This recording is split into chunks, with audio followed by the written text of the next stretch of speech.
ठीक है बनानी है तो फिर मैं 10 मिनट ही लेने मैं पहले पुच्छी ले ले तो देखा जी ऐसा है कि हर चुनाव जो होंगे ना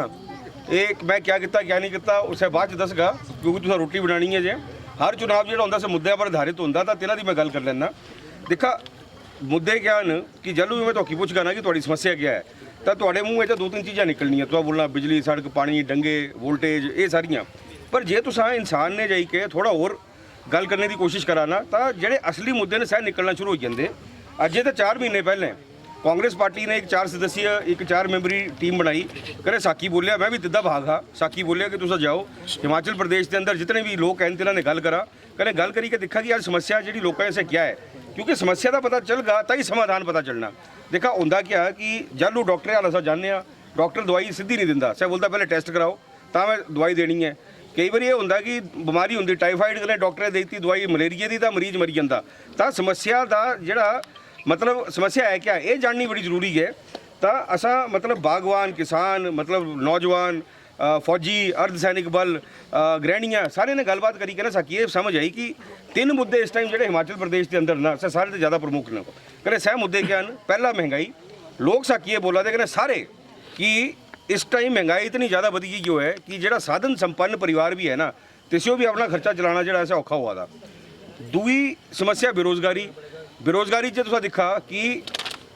लोग यही बोला दे कि मुंडे कुड़ियाँ साढ़े पढ़ी लिखी गई हो ग्रैजुएशन कर ली पोस्ट ग्रैजुएशन कर ली ITI कर ली पर नौकरी देना ही नहीं मिला दी 3 समस्या जोड़े साढ़े कर्मचारी भाई ने सह बोला दे जी 40-45 हज़ार साड़ी तनख्वाह होंगी है 58 साल के अस हो जाने अस रिटायर हो जाने उसके बाद जी साकी पेंशन मिला दी है न्यू पेंशन स्कीम के अंतर्गत सह मिला दी 1800-1900 कद किसी की 2000 किसी की 2200 तो इतने साल नौकरी करने के बाद जल्द अस घर वापस आने तो सुखे ने मतलब जिंदगी कटने के बजाय फिर ही साकी गलती चुकी है जो मनरेगा की दिहाड़ी लाना पौती है क्योंकि इसा पेंशन से सारा गुजारा ही नहीं होता तो 3 समस्या एक महंगाई एक बेरोज़गारी तीजा कर्मचारियों दी समस्या ने तो असा क्या किया जी असा अपना एक गारंटी पत्र बनाया कल साड़ा एक शपथ पत्र जो रिलीज़ होया मैनीफेस्टो ऐसा है साड़ा तो मेरी भी कॉन्ट्रीब्यूशन है तो ये जो गारंटी पत्र बनाया ना जी तो इस असा 10 गारंटियाँ दित्तियां पर उन्होंने 10 गारंटियां जड़ियाँ प्रमुख 3-4 हैं जड़ियाँ कि इस टाइम तर्क संगत हैं महंगाई ताई बेरोज़गारी ताई कने कर्मचारियों ताई मैं तिद्दी गल करना तुहाडे पहला असा जे महंगाई लईए तो अजे तो 1 साल पहले जल्लू मैं कैंपेनिंग करा दा मेरा इलैक्शन साल पहले होया मैं 11 महीने का MLA है तो असा लोग यही पूछा दे कि महंगाई तो अकी ज़्यादा लगा दी है घट लगा दी है तो लोग बोला जी महंगाई बहुत ज़्यादा तो महंगाई इस कदर ज़्यादा ही उस टाइम कि सिलेंडर बड़ा महंगा हा तो जल्लू सिलेंडर का असा भाव पूछा लोगों के तो तिन्हां बोलिया कि दिखा ऐसा है सिलेंडर बड़ा महंगा है क्योंकि 4-5 साल पहले 450 रुपये का मिलता हा अज हो है 950 रुपये का ये है 12 महीने पुरानी गल हूँ 12 महीने बाद जल्लू दोबारा सा पूछने सिलेंडर का भाव तो क्या वही है हूँ 1150 कितना बढ़िया जी 200 रुपया जे इसी हिसाब ने सिलेंडर अगले 5 साल बढ़ता रहा तो 50 साल बाद यही सिलेंडर जो होना 250 रुपये का तो फिर क्या होना कि यह थोड़ी रसोई तो होना नहीं तुसा चुकना कने बॉडी रखी देना कने चुल्ली कने से फ्री बाहर आई जानी है मतलब एक चीज़ दिखा ना कि असा अगे जाने के बजाय तो असा पिछे हटाने जे 2200-2300 रुपये का सिलेंडर हो गया अज तुम उन्होंनी साइड चली गया लगभग 70% साढ़े जोड़े घर ना सा दुध उबालने ताई दाली बनाने ताई साग बनाने ताई जो चुल्ली जड़ियाँ दोबारा स्टार्ट कर दी ठीक है जी तो जल्लू चुल्ल बाहर आती है ना जल्लू चुल्ली तुम दोबारा बालना शुरू कर दो तो तिना ने एक औजार आता करने तो बोलते भूपना याद है जी है तिस नहीं है फूक मारते तो नहीं पता होना है ना तो जल्लू तिसने फूक मार देना तो 2 चीज़ां होंदियां एक तो सिरे पीड़ हो जाती कहीं दूआ साहब तो खड़े ने ना अखी का पानी निकलता तो तुम एक चीज़ दिखा कि मतलब सब भूपना कने ये जड़ियाँ चुल्ली इन्हां च असा वापस जाने ये असा 21वीं सदी की साड़ी तरक्की है क्योंकि सिलेंडर इतना महंगा हो गया तुसा तो मतलब मेरी मदर के टाइम पर मेरी दादी के टाइम पर तो फिर भी इतना टाइम कट्टी गया पर अजे की जनरेशन है जो भूपने च फूक मारनी पई ना जी महापरले आई जाना मनते कि नहीं इतनी महंगाई है इस टाइम तो बोलने का मतलब है कि या तो महंगाई रुकी या कुछ ऐसा तो अक्की ऐसा दे दीजिए जिससे घट्टो घट्ट जो सिलेंडर तो अस ले सकीए दूआ तो दिखा ये साड़ी उषा आंटी ने भराली 8 दिन पहले उत्थों मीटिंग हुआ थी तो बोलिया कि भवानी 30-40 साल हो गए सब्जी खरीदिया अज दिने तक शलगम 10 रुपये तो ज़्यादा महंगा है वो हूँ 80 रुपये किलो है मिला का शलगम 80 रुपये किलो फिर तुसा और ट्रेंड ऑब्जर्व करा तुसा सब्जी लेना जाओ कुछ ठीक है सब्जी वाला तो दिखते ही 2 चीज़ां लुकाई पाता जी दिखना ना तेन इस हत्थे से धरिया कि इस हत्थे ते हरियां मिर्चां ही छाबड़ी लुकाई पाता तो दिखते क्यों तुसा मुफ्त च लेंदे है कि नहीं जी धनिया तिन्नी लुकाई पाना पहले भैन जी धनिए पिछे ने ओदा कारण क्या है कि जे तिन्नी तो मना किया तो तुसा नाराज हो जाना तो गाके तो कोई नाराज नहीं करता कहते जे तिन्नी तो फ्री च देता तो सह बर्बाद 250 रुपया किलो हरा धनिया जी 250 रुपया किलो जो हरा धनिया तो जड़ियाँ चीज़ा अस मुफ्त देंगे है सह चीज़ा जड़ियाँ ना आसमान जो छूआ दियाँ इस पिछे कदे कारण है ये महंगाई आपू नहीं पता दी महंगाई के पिछे नीतिगत सरकार का जोड़ा ना सह सरकार की नीति है महंगाई बढ़ाने की सकी वधी है अज कोई चीज़ 100 रुपये की मिला दी है सरकार बोलती कि मैं इसके ऊपर 10 रुपये टैक्स लाई देना ठीक है तो सह चीज़ होगी 110 रुपये की महंगाई बढ़ गई आज़ाद हिंदुस्तान च कुछ ऐसिया चीज़ा रही हैं जिन्हों पर अंग्रेजा भी कभी टैक्स नहीं लाया इन्होंने दिनों पर भी टैक्स लाई दिया तो आकी दसना मैं अज पैकेटे का दुध जोड़ा ना इस पर 5% GST है टैक्स लाई दिया दुधे पर दहिए पर टैक्स है कॉपियाँ पर टैक्स है पेंसिलों पर टैक्स है ਤੁਹਾਡੀ ਜਿਹੜੀ रबड़ी की जुत्ती है तिस पर टैक्स है कने जो प्लास्टिक का जुट्टू आता ना तिस पर टैक्स लगी है तो चलो हर चीज़ पर तुसा टैक्स लांगे तो महंगाई तो बढ़नी है तुसा सद एक चीज़ तो दसना मैं तुसा गैस कैस ने बाल दिया माचिस की तीलियाँ ने माचिस की डब्बी आँदी ही 50 पैसे की अज कितने दी है 2 रुपये सर 2 रुपये माचिसा की डब्बी तीलों की डब्बी 2 रुपये दी है पर देखा ये है महंगाई करे तो आकी बेवकूफ दसा कियां बना दे तिसा तीला दी डब्बी है जी 50 पैसे दी है ना तिस तीलियाँ होंदियां 50 अज जी 2 रुपये की डब्बी है तीलियां ने 30 है कि नहीं ऊपर लिखोया छोटा छोटा 30 स्टिक्स मैं पढ़े इस बारी कहने सर 3 चा 5 तो बढ़दियां नहीं तो 2 रुपये की 25 तीलियां मिल तो जी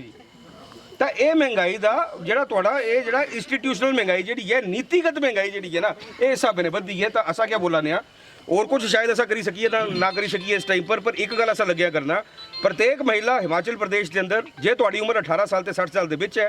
जे तुहाडे नाल कोई इनकम का साधन है नहीं कोई आय का साधन है नहीं तो कोई सरकारी नौकरी नहीं है सरकारी पेंशन नहीं लगी हुई है तो कोई इनकम टैक्स तुहां नहीं दिया दिया तो सारे के खाते जैसा 1500 रुपया हर महीने का पाना स्टार्ट कर देना सरकार बन गई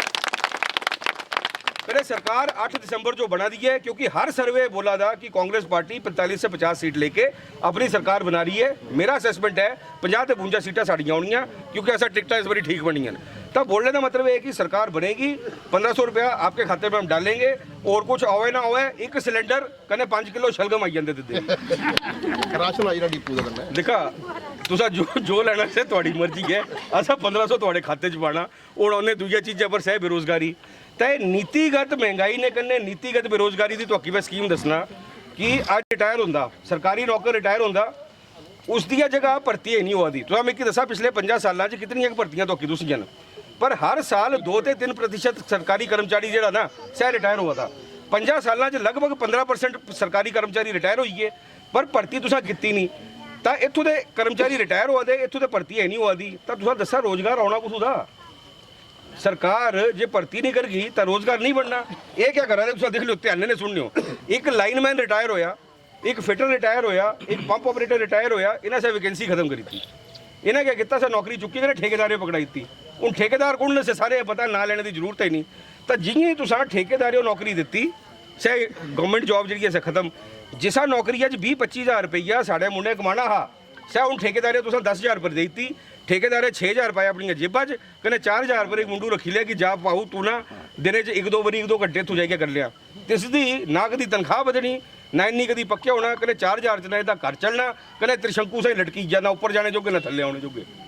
तो ये नीतिगत जी है ना ये नीतिगत थोड़ी है इस टाइम हिमाचल प्रदेश के अंदर लगभग 1 लाख नौकरी जी है ना उससे सरकारी वेकेंट है भैया 67,000 इन्हों की अपना आंकड़ा अपने आंकड़े च ना 67,000 लिखा साड़ियाँ पोस्टां खाली हैं पर जो असली आंकड़ा से लगभग 1 लाख के आसपास जो आंकड़ा है कि सरकारी पोस्टां इस टाइम खाली पई मतलब 1 लाख एक बहुत बड़ा आंकड़ा होंगे असा दूई गारंटी क्या देने कि जिस दिन सरकार बना दी है करें सरकार बना दी 8 दिसंबर जो उससे अगे पहली कैबिनेट मीटिंग 10-12 दिन बाद हो जानी है नोटिफिकेशन कढ़ी के अगले साल सवा साल के अंदर ये जितनी भी 1 लाख पोस्टां हैं ना ये सारियां ऐसा भर देनियां 1 लाख पोस्ट भरने का मतलब 1 लाख नौकरी 1 लाख नौकरी का मतलब यह है कि लगभग 5 लाख जोड़े साढ़े प्राणी हैं हिमाचल प्रदेश के जिन्हों की रोजी रोटी जी है सर एक बिल्कुल सम्मानजनक तरीके से चली सकती है क्योंकि एक परिवार जो एक बंदा सर नौकरी ले लेंदा तो 4-5 जो बंदे से 4-5 इंसान जो तिस पर पड़ी जाते तो दूई गारंटी साड़ी ये है त्री गारंटी कर्मचारियों तो ऐसा क्या बोला ने कि जी ओल्ड पेंशन स्कीम ऐसा लागू लगे करना ये भी पहली कैबिनेट के अंदर जिस दिन सरकार बनी उसके 10 दिन के अंदर ऐसा ओल्ड पेंशन स्कीम ये लागू कर देनी है कने ओल्ड पेंशन स्कीम जी है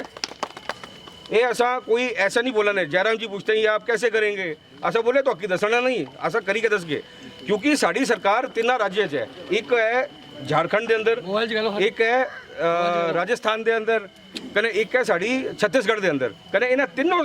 जो स्टेटा ना इतों असा ये नहीं बोला ने कि ओल्ड पेंशन स्कीम लागू करेंगे, उतों OPS लागू करी त्या, OPS उतों ऑलरेडी लागू है। तो 8 तरीक चलो साड़ी सरकार बननी है, ये चौथी ਜਿਹੜੀ स्टेट होनी है जितों साड़ी सरकार होनी है, कने असा ओल्ड पेंशन स्कीम इतों भी लागू कर देनी है, इस ताईं असा वचनबद्ध है। तो ये 3 ਜਿਹੜੀਆਂ ਗਰੰਟੀਆਂ ने तो मैं सीधे दसा ना तो एक रिक्वेस्ट छोटी दी यही है कि तुसा चलो वोट पाना 12 तरीक जो ये वोट तुसा MLA चुनने तो है नहीं पा दे, ये तुसा दिमागे च बिठाई के जाने हो, ये MLA चुनने का इलेक्शन है ही नहीं, ये इलेक्शन है सरकार जो बदलने का, तुसा वोट पाना सरकार है बदलने का ही, क्योंकि जो सरकार नहीं बदलोई तो सरकार की नीति नहीं बदलोनी। ये नीति जी टैक्स बढ़ा दी है, ये नीति जी भर्तियां बंद करा दी है, ये नीति जो OPS जो लागू ही नहीं करा दी, ये नीतियां जो बदलानी है ना तो सरकार बदलनी पानी, कहते सरकार बदलती सिर्फ थोड़े वोटे ने। तो चलो तुम वोट पाना जाना इस बारी ये चीज़ ध्यान रखने हो, MLA का इलेक्शन है नहीं, ये सरकार तो बदलने का इलेक्शन है। सरकार बदलेगी, नीतियाँ बदलेंगी तभी हालात बदलेंगे, नहीं तो जोड़ा है ना सर याद रखने हो 50 साल बाद भूपने होने हथे सारे दे। ठीक हूँ ड्राइव तो मैं तो की हूँ दिखी लैनी हूँ